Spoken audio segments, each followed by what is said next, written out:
Nandito tayo ngayon sa Intramuros, Manila kung saan matatagpuan ang isa sa tinaguriang Baroque Churches of the Philippines ng UNESCO. Tuloy po kayo dito sa Immaculate Conception Parish, San Agustin Church, Intramuros, Manila.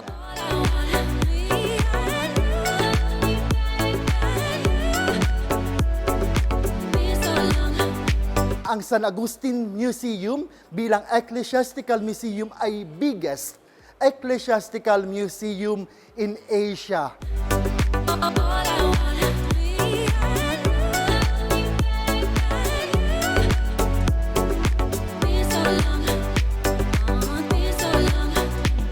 Since 16th century pa yung devotion at isa siya sa pinakamatandang devotion din na meron tayo dito sa Pilipinas.